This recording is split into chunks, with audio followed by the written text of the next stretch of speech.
नमस्कार, आप देख रहे हैं आज तक, आपके साथ मैं हूं सईद अंसारी। बिहार में नीतीश कुमार का सुशासन एक बार फिर से सवालों के घेरे में है। एक कारोबारी के बेटे को सिर्फ इसलिए अपनी बात और अपनी के लिए जिंदगी गंवानी पड़ी क्योंकि उसने अपनी कार से जेडीयू की एमएलसी मनोरमा देवी के बेटे की कार को सिर्फ ओवरटेक किया था।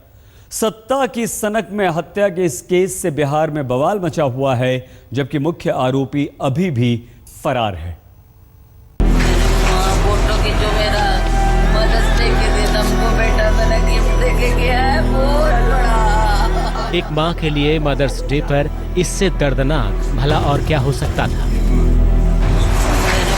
फोटो की जो मेरा मदर्स डे के दिन हमको बेटा मैंने गिफ्ट देके गया है वो बड़ा। दिल को चीरने वाली मातम की ये तस्वीरें बिहार के गया की हैं। गम के समंदर में डूबा ये परिवार 19 साल के नौजवान आदित्य सचदेवा का है, जिसकी जिंदगी का चिराग सत्ताधारी दल जेडीयू की एमएलसी मनोरमा देवी के बेटे रॉकी यादव की दबंगई ने बुझा दिया। आरोपों के मुताबिक आदित्य इसी स्विफ्ट कार से शनिवार रात करीब 10 बजे अपने दोस्तों के साथ बर्थडे पार्टी से लौट रहा था। रास्ते में उसकी गाड़ी ने रॉकी के लैंड रोवर कार को ओवरटेक किया। बताया जाता है कि इससे भड़के रॉकी ने पहले आदित्य और उसके दोस्त से झगड़ा किया और फिर आदित्य के सिर में गोली मार दी। अब 17 साल का लड़का है, आप लोग खुद अंदाजा लगा सकते हैं कि कितना सहम गया होगा बंदूक गोली देख के। तो इन लोग सोचा गाड़ी आगे बढ़ा देते हैं, गाड़ी हल्का सा आगे बढ़ाया, पीछे से गोली मारा आदित्य का, जो कि मेरा भाई है, उसका वही ऑन द स्पॉट डेथ। सत्ता की हनक में हुई हत्या के खिलाफ लोग सड़कों पर उतर आए। लोगों ने सड़क जाम कर विधायक, उसके पति और बेटे के खिलाफ जमकर नारेबाजी की। पुलिस ने विधायक के बॉडीगार्ड राजेश को गिरफ्तार कर लिया, जबकि रॉकी के पिता और विधायक मनोरमा देवी के पति बिंदी सिंह को हिरासत में लिया गया है। रॉकी फरार है। मेरा बेटा चला रहा था गाड़ी, उसको धर के नीचे उतार लिया। उतार के इन लोग 4-5 को मिलके मारना शुरू कर दिया। वो अपना मारा, कोई भी मारा पीटी करने लगेगा तो भाई अपना सुरक्षा में तो कुछ न कुछ करेगा ना। वो अपना निकाला, उसी में हाथापाई हुआ, गलतफहमी से लग गया। रोड रेज का मामला हाई प्रोफाइल है, लिहाजा गया से लेकर पटना तक सियासी पारा भी गर्म हो गया है। विपक्ष एक बार फिर इसे जंगल राज से जोड़ रहा है। वहीं जेडीयू की दलील है कि कानून अपना काम कर रहे हैं। बिमलेंदु चैतन्य के साथ कुमार अभिषेक, गया आज तक। दिल्ली में चलती कार में विदेशी महिला से छेड़छाड़ का मामला सामने आया है। पुलिस ने महिला की शिकायत पर ओला कैब के ड्राइवर को गिरफ्तार कर लिया है और इस मामले पर विदेश मंत्री सुषमा स्वराज ने दिल्ली के उपराज्यपाल नजीब जंग से रिपोर्ट भी मांगी है।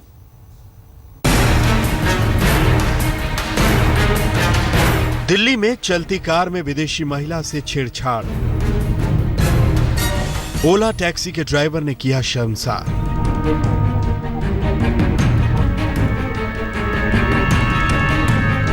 पुलिस गिरफ्त में खड़े इस शख्स की करतूत ने पूरे देश को शर्मसार कर दिया है। राजस्थान के अलवर जिले के राज सिंह को पुलिस ने अपने कैब में बेल्जियम की एक महिला से छेड़खानी के आरोप में पकड़ा है। बेल्जियम से भारत घूमने आई 23 साल की महिला ने शनिवार शाम करीब 5:30 बजे मोबाइल ऐप से ओला टैक्सी बुक की। विदेशी महिला को चितरंजन पार्क इलाके जाना था। पीड़ित महिला के मुताबिक ड्राइवर ने पहले उसकी तस्वीरें उतारी और फिर जबरन किस करने लगा। विरोध करने पर ड्राइवर कार गलत रूट पर ले गया और रास्ते में छोड़कर भाग गया। उस वक्त रात के 9 बज रहे थे। पीड़ित महिला ने अपने दोस्त से बात की और फिर पुलिस में शिकायत दर्ज कराई। I left Gurgaon around 5:30 p.m. I booked the cab, and then the driver wanted me to sit in front of the car, and then he wanted to take pictures with me, and then he tried to kiss me, and at the end he didn't want to drop me at the right point. He wanted to drop me I don't know where. बहरहाल मुस्तैदी दिखाते हुए 10 minute के अंदर police मौके पर पहुंच गई और सुबह होते होते ड्राइवर को गुड़गांव से गिरफ्तार कर लिया गया।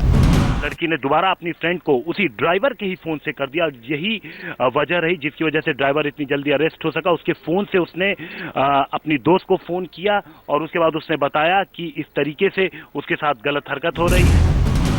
आरोपी को पकड़ने में ओला कंपनी ने भी अहम भूमिका निभाई। कंपनी ने फौरन फेसबुक पर आरोपी ड्राइवर की तस्वीर डाल दी और ड्राइवर को भी नौकरी से निकाल दिया।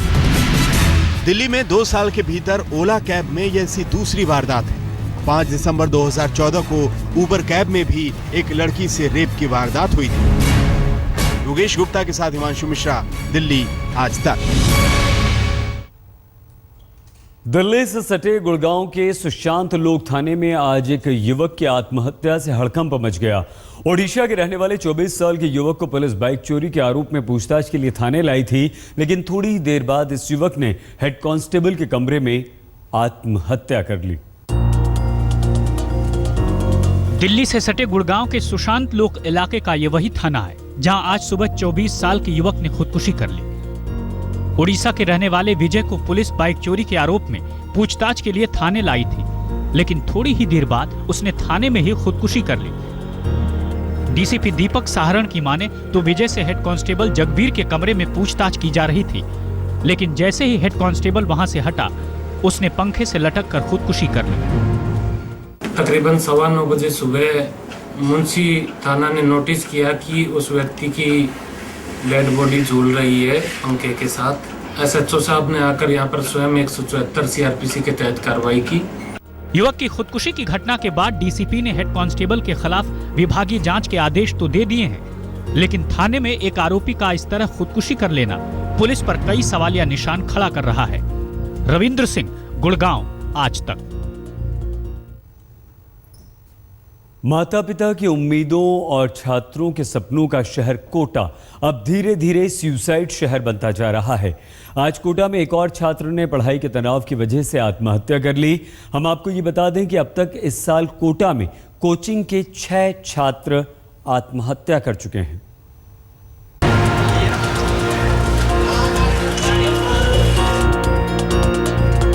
देश के कोचिंग हब के रूप में मशहूर राजस्थान के कोटा में छात्रों की खुदकुशी का सिलसिला थमने का नाम नहीं ले रहा। रविवार सुबह आज कोटा में उस वक्त सनसनी फैल गई जब मेडिकल की तैयारी कर रहे एक छात्र ने अपने कमरे में खुदकुशी कर ली। 3 साल में कोटा में रहकर कोचिंग कर रहे केशव मीणा की खुदकुशी की खबर से पूरे इलाके में हड़कंप मच गया। केशव ने इसी महीने की 1 तारीख को पीएमटी का एग्जाम दिया था। सुबह 9 बजे वो मकान मालिक आया कि वो उठ नहीं रहा, कल का रात को सोए उठा ही नहीं। सबने आवाज़ें दी, नहीं उठा। फिर पुलिस को इन्फॉर्मेशन दी, उसके बाद वो आए, उनमें फिर ताला वो गेट तोड़ा, जब पता लगा। कोटा के हरिपुरा गांव का रहने वाला केशव अपनी मां और छोटे भाई के साथ रहकर कोचिंग कर रहा था, लेकिन दोनों पिछले 1 महीने से गांव गए थे और वो अकेला था। केशव ने खुदकुशी से पहले कमरे में स्टडी टेबल के पास दीवार पर अपनी कमियों की लिस्ट चिपकाई थी, जिसमें लिखा है, टेस्ट सिलेबस पूरा नहीं कर पाए, बहुत ज्यादा टाइम वेस्ट करता हूँ, आज का काम कल पर छोड़ देना मेरी सबसे बड़ी कमी। आपको बता दें कि इस साल कोटा में अब तक 6 छात्र खुदकुशी कर चुके हैं। साफ है, कोटा में कोचिंग ले रहे छात्रों में खुदकुशी की बढ़ती घटनाएं हम सभी के लिए चिंता का सबब बनती जा रही है। संजय वर्मा, कोटा, आज तक। कुपवाड़ा में आतंकवादी हमले में शहीद जवान रमेश चंद को आज अलवर में उनके पैतृक गांव में नम आंखों से अंतिम विदाई दी गई। शहीद के अंतिम संस्कार से पहले राजस्थान के लाल को गार्ड ऑफ ऑनर भी दिया गया। इस अवसर पर लोगों का हुजूम श्रद्धांजलि देने के लिए उमड़ पड़ा।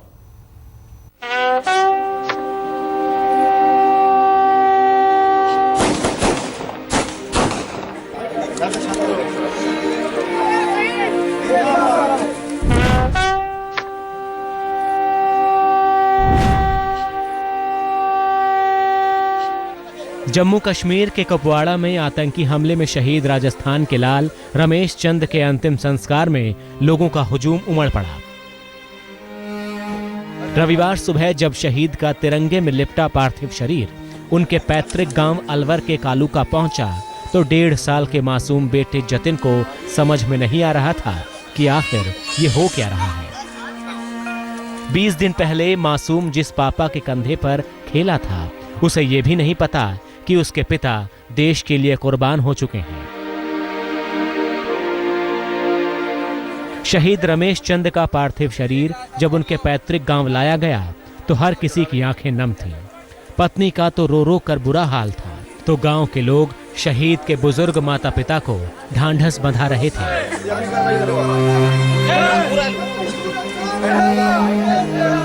अंतिम संस्कार से पहले जांबाज रमेश चंद को सेना की ओर से गार्ड ऑफ ऑनर दिया गया। सैनिक सम्मान के बीच जब 1.5 साल के जतिन ने अपने पिता को मुखाग्नि दी तो पूरा माहौल गमगीन हो गया। सेना के 21 कुमाऊं रेजिमेंट के जवान रमेश चंद 20 दिन पहले ही छुट्टी खत्म कर ड्यूटी पर लौटे थे।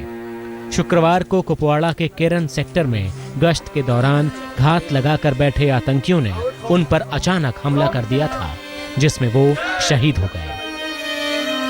राजेंद्र प्रसाद शर्मा, अलवर, आज तक। उत्तराखंड में बहुमत परीक्षण से ठीक पहले स्टिंग ऑपरेशन से हड़कंप मच गया है। आरोप है कि पूर्व मुख्यमंत्री हरीश रावत ने अपने विधायकों के साथ रखने के लिए खर्चे पानी के नाम पर 25-25 लाख रुपए दिए। हालांकि हरीश रावत इन आरोपों को खारिज करते हुए इस बात से इनकार कर रहे हैं। इसकी बात करते फिर टाइमिंग पर ऐतराज होता है। 10 दिन के अंदर हुआ है, अभी 10 दिन भी पूरे नहीं हुए हैं। हमने बिल्कुल राइट टाइम पे उसको एक्सपोज किया है, क्योंकि खरीद फरोख्त तो अभी चल रही है ना। इसके बाद आप कुछ आरोप लगाते रहें, कोई कहता है साहब हुआ होगा, हमें क्या पता। हम आज ये दिखाना चाहते हैं ना कि फ्लोर टेस्ट पास करने के लिए किस स्तर पर जाकर गिरकर काम हो रहा है, किस तरीके से लोग 25-25 लाख, 50-50 लाख और फॉर्च्यूनर गाड़ियां ले रहे हैं। उधर स्टिंग को बकवास बताते हुए हरीश रावत ने अपने विधायकों को धमकाए जाने और उनकी फोन टैपिंग के आरोप लगाए हैं। रावत समर्थक विधायक ने इस मामले में बाकायदा शिकायत भी दर्ज कराई है। ऐसा लगता है जैसे किसी देशद्रोही के ऊपर वॉच रखी जा रही हो, उस तरीके की वॉच रखी जा रही है। मेरे टेलीफोन इत्यादि, मेरे नहीं, मेरे अगल बगल निकट सब लोगों के टेलीफोन आदि टेप किए जा रहे हैं। गौरतलब है कि इससे पहले हरीश रावत का स्टिंग ऑपरेशन सामने आया था, जिसमें कथित रूप से रावत विधायकों के खरीद फरोख्त की बात कर रहे थे। हालांकि सूत्रों के मुताबिक फॉरेंसिक जांच में वो स्टिंग सही पाई गई है और इस मामले में सीबीआई ने हरीश रावत को सोमवार को पेशी के लिए समन जारी किया है। हालांकि रावत ने पेशी के लिए वक्त मांगा है। देहरादून से दिलीप सिंह राठौड़ के साथ मनोज शर्मा और हिमांशु मिश्रा, दिल्ली, आज तक। उत्तराखंड में विश्वास मत से पहले एक और स्टिंग से राजनीतिक घमासान मच गया है। इस बीच बीजेपी ने अपने विधायकों को व्हिप जारी कर दिया है कि 10 मई को होने वाले शक्ति परीक्षण में सभी मौजूद रहें। ये नोटिस पार्टी से निलंबित विधायक भीमलाल आर्य को भी दिया गया है। आज पार्टी नेता मदन कौशिक ने विधायक हॉस्टल स्थित उनके दोनों घरों पर जाकर व्हिप की कॉपी चिपका दी है, क्योंकि भीमलाल आर्य के घर वालों ने व्हिप की कॉपी लेने से इनकार कर दिया था। बीजेपी का कहना है कि अगर उन्होंने पार्टी के फरमान की अनदेखी की तो उन पर कार्रवाई भी की जा सकती है। देखिए, केवल सस्पेंडेड है, निलंबित है। निलंबन कोई सजा नहीं है, इसलिए पार्टी की तरफ से वो सारी प्रक्रिया, वो सारे नियम, वो सारी पार्टी के निर्देश मानने के लिए बाध्य हैं, जो कोई भी सदस्य मानने के लिए बाध्य होता है। इसलिए अगर वो नहीं मानेंगे तब पार्टी की तरफ से जो भी आगे आवश्यक कार्रवाई होगी हम वो उठाएंगे। रुख अगली खबर का। उत्तर प्रदेश के कई इलाके इन दिनों सूखे की चपेट में हैं और उत्तर प्रदेश के मंत्री शिवपाल सिंह यादव यहां तक कह गए कि बुंदेलखंड को वाटर ट्रेन की जरूरत नहीं है। लेकिन आज कानपुर में शिवपाल यादव के दौरे के लिए सड़कों पर पानी बहाया गया, और सिर्फ इसलिए ताकि मंत्री जी को धूल से बचाया जा सके।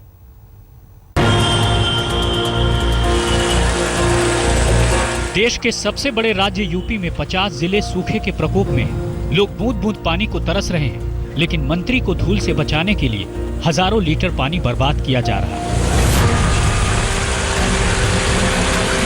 जरा कानपुर की इन तस्वीरों को देखिए। यूपी सरकार में मंत्री शिवपाल सिंह यादव शहर का दौरा करने वाले हैं, लिहाजा उनको धूल से बचाने के लिए टैंकर में पानी भर सड़कें धुलवाई जा रही हैं। जल निगम के कर्मचारी की माने तो मंत्री जी को धूल से बचाने के लिए सड़कों पर 8 से 10 टैंकर पानी डाले जा रहे हैं। आपको बता दें कि इसी हफ्ते जब केंद्र की ओर से बुंदेलखंड में वाटर ट्रेन भेजा गया था तो शिवपाल भड़क उठे थे। सवाल उठता है कि जिस प्रदेश में 9 करोड़ लोग सूखे की मार झेल रहे हैं, वहां एक मंत्री के दौरे पर उन्हें धूल से बचाने के लिए हजारों लीटर पानी की बर्बादी करना कहां तक जायज है। आज तक ब्यूरो। दक्षिणी कश्मीर के कुलगाम जिले में एक पुलिस पोस्ट पर आतंकवादी हमला हुआ। कुलगाम के आदिजान दमहाल इलाके में ड्यूटी पर मौजूद पुलिस वालों से 4 संदिग्ध आतंकवादियों ने 4 राइफल्स लूट ली। इनमें 2 असला और 2 इंसास राइफल्स हैं। आतंकवादियों ने लगभग सुबह 2 बजे इस हमले को अंजाम दिया। पुलिस ने आतंकवादियों को पकड़ने के लिए तुरंत अभियान शुरू कर दिया, लेकिन अब तक आतंकवादियों को पकड़ नहीं पाई है। घेर लिया गया है। बताया जाता है कि पिकेट में 4 गार्ड उस वक्त मौजूद थे, लेकिन घटना के वक्त 3 पुलिस वाले ही पहरा दे रहे थे। उत्तराखंड के चमोली में 2 अलग अलग जगहों पर बादल फटने से तबाही मच गई। कर्णप्रयाग और थराली में अचानक से बादल फट गए। कर्णप्रयाग में करीब 50 घर बुरी तरह से बर्बाद हो गए। घटना की खबर लगते ही स्थानीय प्रशासन और स्थानीय लोगों ने राहत और बचाव का काम शुरू कर दिया। बद्रीनाथ राष्ट्रीय राजमार्ग भी 3 जगहों पर मलबा जमा होने की वजह से बंद कर दिया गया। कई गाड़ियां वहां पर फंस गई हैं। बादल फटने से नुकसान इतना ज़्यादा हुआ है कि गाड़ियां पलट गई हैं और ट्रक तक पानी में बहा है।